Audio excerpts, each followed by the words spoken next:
Hello दोस्तों, स्वागत है आप सभी का आपके अपने YouTube चैनल आत्मनिर्भर क्लासेस में। दोस्तों आज हम शुरू करने वाले हैं क्लास 10th का कोर्स बिल्कुल स्टार्टिंग से।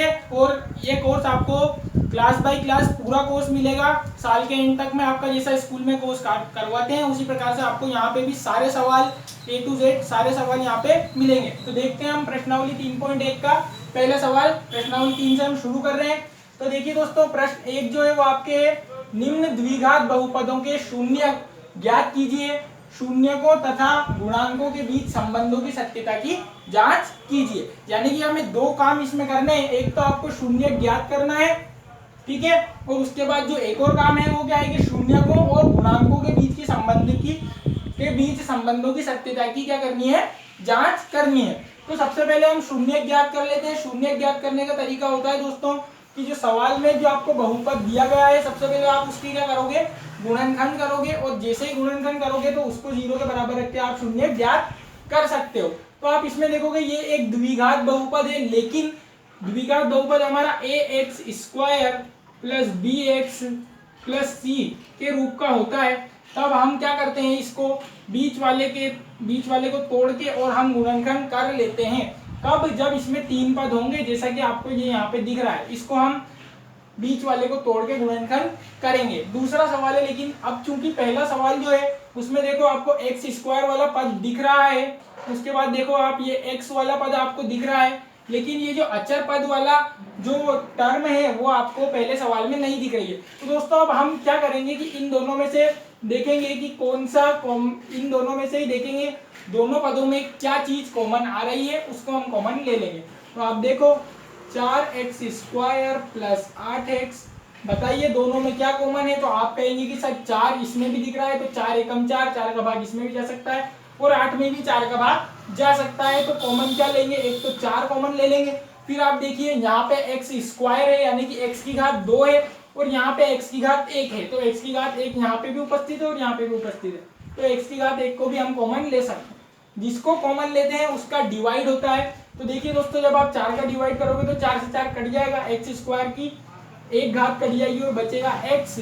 और जब आप यहाँ डिवाइड करेंगे तो x से x कट जाएगा और 8 में डिवाइड करेंगे तो 4 दूना 8। ठीक है दोस्तों, या आप देखोगे तो आपको दो गुणनखंड यहाँ पे प्राप्त हो चुके हैं, एक तो 4x और एक x प्लस 2। अब क्या करना है, दोनों को अलग अलग 0 के बराबर रख देना है। किस प्रकार से, तो आप देखिए 4x जो है इसको मैं 0 के बराबर रखूंगा इधर अलग से, और जो अगला गुणनखंड है x प्लस 2 इसको मैं 0 के बराबर रखूंगा अलग से। ठीक है, अब यहाँ से आप देखोगे x का मान निकालोगे तो पक्षांतरण करना आप सभी जानते होंगे। जो इधर गुणा में रहता है वो इधर किस में चला जाता है, बटे में। तो 0 पहले से लिखा रहा था, 0/4। तो 0/4 कितना हो जाता है हमारा 0। तो आपका एक शून्य ये निकला। उसके बाद अब यहाँ से निकालोगे तो ये प्लस का 2 है, इसका पक्षांतरण आप करोगे तो किस में जाएगा, प्लस का 2 माइनस में जाएगा। तो x बराबर डायरेक्टली आपको यहाँ से कितना देखने को मिला, -2। तो ये जो दो हमारे x के मान प्राप्त हुए यही क्या कहलाते हैं, शून्य कहलाते हैं। अब हमारा एक काम यहाँ तक पूरा हो चुका है। उसके बाद एक काम और करना है कि शून्यकों तथा गुणांकों के बीच संबंधों की जांच कीजिए। तो शून्य तथा गुणांकों के बीच संबंध क्या होते हैं पहले मैं लिख देता हूँ। तो आप देखिए शून्यकों तथा गुणांकों के बीच संबंध,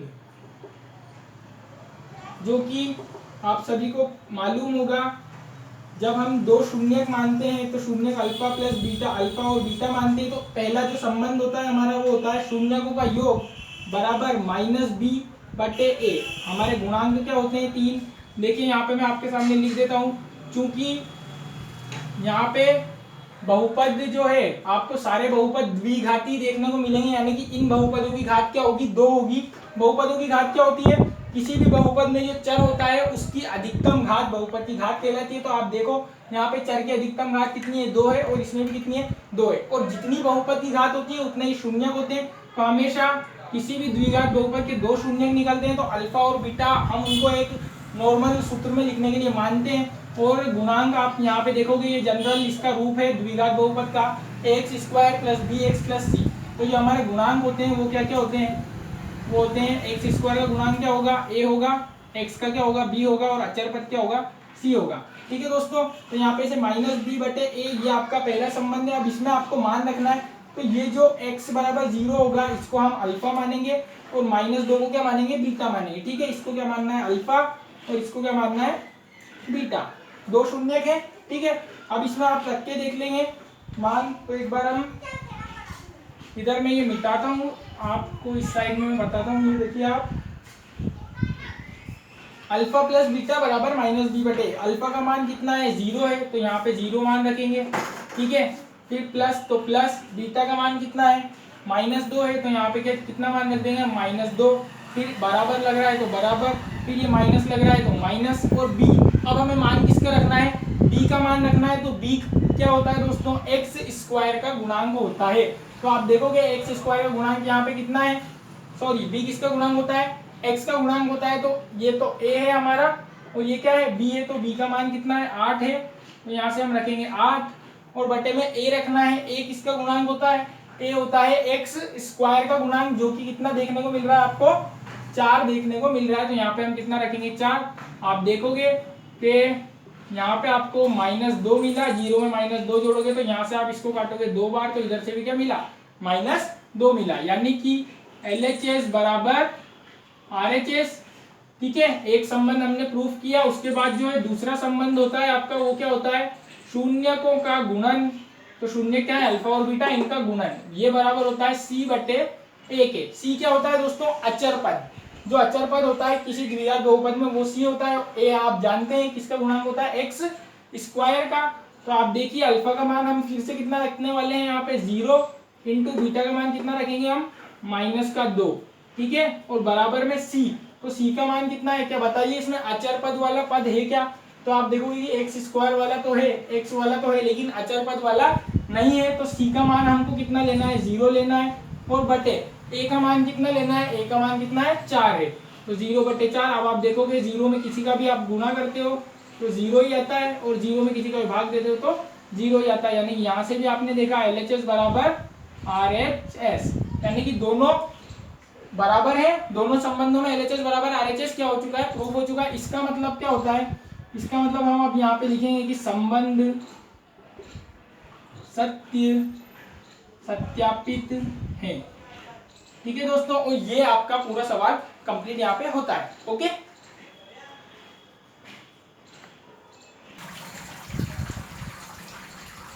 इसके बाद दोस्तों हम देखते हैं क्वेश्चन नंबर 2। पहले का सेकंड जो है, तो इसमें आप देखोगे आपको बहुपद दिया हुआ है 4x स्क्वायर -4x और +1। ठीक है दोस्तों, अब इसको हमको कैसे सॉल्व करना है, तो आप देखो ये आपका मैंने यहाँ पे द्विघात बहुपद का एक जनरल रूप लिखा हुआ है। ये आपको यहाँ पे द्विघात बहुपद दिख रहा होगा, ax स्क्वायर + bx + c। तो हम इससे तुलना करते हैं, तो आप देखेंगे एक्स स्क्वायर के गुणा में a है, तो ये जो मान है एक्स स्क्वायर के गुणा में, ये किसका मान होगा, a का मान होगा। तो a बराबर में कितना लिखूंगा, 4 लिखूंगा। फिर आप देखोगे जो x के गुणा में होता है वो b होता है। तो यहाँ पे आप देखो x के गुणा में क्या है, -4 लेना है, ना कि 4। ठीक है, चिन्हों का आपको ध्यान रखना पड़ेगा बहुत। तो b बराबर अब मैं कितना लिखूंगा यहाँ, -4, और जो अचर पद होता है वो c होता है। तो यहाँ पे अचर पद के रूप में क्या है, c बराबर +1। ओके दोस्तों, अब क्या करना है हमें, सबसे पहले हम इसके शून्य ज्ञात कर लेंगे। शून्य कैसे ज्ञात करेंगे, 4x स्क्वायर -4x + 1।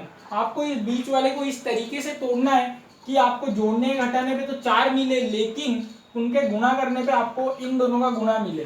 तो आप देखेंगे कि इसका और इसका गुणा, तो 4x स्क्वायर का और किसका गुणा, 1 का गुणा। तो 4x स्क्वायर का आप 1 में गुणा करोगे तो कितना आएगा बताइए, 4x स्क्वायर आएगा। तो पहले आप इन दोनों का गुणा कर लो, और फिर जो यहाँ पे गुणा करने पे आया उसके गुणनखंड कर लो। तो बताइए 4 के गुणनखंड क्या होते हैं, या तो आपके 4 के गुणनखंड होते हैं 2 × 2, या तो होते 4 × 1। ठीक है, अब आप बताइए क्या 4 और 1 से आप 4 बना सकते हैं क्या, जोड़ के या घटा के। देखो 4 और 1 को जब आप जोड़ोगे तो 5 आएगा, 4 नहीं बना, आप घटाओगे तो 3 आएगा, उससे भी 4 नहीं बना, तो ये हमें नहीं लेना है। अब बचा ये, तो देखो 2 और 2 को जोड़ने पे हमारे पास 4 मिल रहा है, तो इसलिए 2 और 2 हम ले लेंगे। लेकिन चूंकि यहाँ पे -4 बनाना है, इसलिए 4x स्क्वायर और जो इसके हम गुणनखंड लेंगे वो लेंगे -2 और फिर से -2, और लास्ट में जो +1 लिखा रहा है वो +1 एज इट इज यहाँ पे लिखा जाएगा। अब आप देखोगे गुणनखंड हो चुके हैं इसके ये। ठीक है, अब फिर से वही करना है कि आगे वाले 2 में से कुछ कॉमन आएगा और पीछे वाले 2 में से कुछ कॉमन आएगा। यहाँ पे से क्या कॉमन आ रहा है, तो आप देखोगे 2x यहाँ पे आपको कॉमन दिख रहा है, ठीक है। जब आप 2x कॉमन लोगे तो यहाँ पे से देखिए बचेगा कितना, 2x बच जाएगा, है ना। यहाँ से 2 दूना 4 और x की एक घात कॉमन तो 1 बचेगी, और 2x में आप 2x का भाग दोगे तो हमेशा क्या बचता है, 1 बचता है सेम संख्या में भाग देने पर।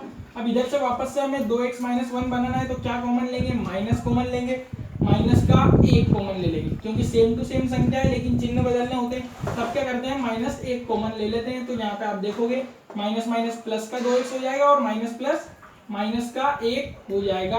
अब एक बार आपको क्या करना है, कोष्टक के बाहर वाली लिखनी है, यानी कि 2x और -1, ठीक है। और एक बार क्या करना है, ये कोष्टक वाले लिखने हैं, यानी कि ये भी क्या है 2x - 1। यहाँ पे दोस्तों ध्यान रखना है, गुणनखंड करने पर ये दोनों जो कोष्टक बने हैं आपके बिल्कुल सेम मिलने चाहिए, चिन्हों की भी अलग, चिन्हों की भी भिन्नता नहीं होनी चाहिए, बिल्कुल सेम। यहाँ पे 2x प्लस का, यहाँ भी प्लस का रहना चाहिए, यहाँ पे 1 माइनस का, यहाँ भी माइनस का ही रहना चाहिए। तो ठीक है दोस्तों, अब आपको दो गुणनखंड मिल चुके हैं। अब क्या करना है, इन दोनों को अलग अलग 0 के बराबर रखना है। 2x - 1 को 0 के बराबर रखिए, और इधर भी 2x - 1 को 0 के बराबर रखिए। अब यहाँ से जब आप x का मान निकालोगे तो -1 जाएगा प्लस में और 2 जाएगा बटे में। x का मान कितना मिला, 1/2। इधर से भी सेम मिलेगा, 1 जाएगा प्लस में और x बराबर फिर 2 जाएगा बटे में। यानी कि आपको दो शून्य जो मिले, एक तो मिला 1/2, दूसरा भी मिला क्या 1/2। ये दोनों किसके मान है, ये दोनों अल्फा और बीटा के मान है, ठीक है। तो ये आपको अल्फा और ये बीटा दोनों के मान कितने हैं, 1/2 है। अब हम सत्यता की जांच कर लेते हैं, ठीक है दोस्तों। तो यहाँ पे मैं आपको साइड में लिख रहा हूँ सत्यता की जांच। अब हम शॉर्ट में करेंगे, एक बार मैं आपको बता चुका हूं, तो ये मैं लिखूंगा यहाँ पे सत्यता की जांच।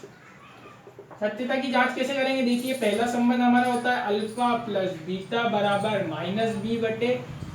तो अल्फा बीटा की वैल्यू हमारे पास ये है, ठीक है। ये अल्फा है, ये बीटा है, आप किसी को भी मान सकते हो, चाहे इसको अल्फा मानो चाहे इसको बीटा मानो, ठीक है। बात एक ही है, ए बी सी के मान ये है तो मान रख देंगे। बताइए अल्फा का मान कितना है, अल्फा का मान भी 1/2 और बीटा का मान भी कितना है 1/2।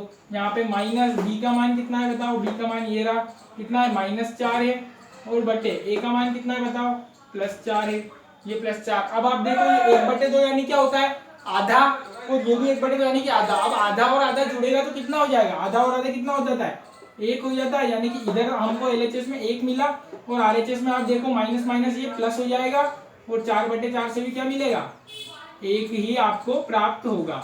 तो यहाँ से आप लिखेंगे कि LHS बराबर RHS, ठीक है। दूसरा संबंध क्या होता है आपका, दूसरा संबंध होता है अल्फा इंटू बीटा बराबर C/A, ठीक है। अब अल्फा इंटू बीटा फिर से मान रखिए 1/2 इंटू 1/2 और बराबर C/A। C का मान कितना है बोलो, C का मान है 1, A का मान कितना है बोलो, A का मान है 4। तो यहाँ पे आप देखोगे 1 का 1 में गुणा करेंगे 1, 2 का 2 में करोगे 4, तो 1/4 बराबर 1/4। क्या फिर से LHS बराबर RHS आया, बिल्कुल आया। तो यहाँ पे लिखेंगे संबंध क्या है हमारे, सत्य है। तो यहाँ पे लिख देंगे कि संबंध सत्यापित है। ओके, ये आपका सेकंड सवाल कंप्लीट।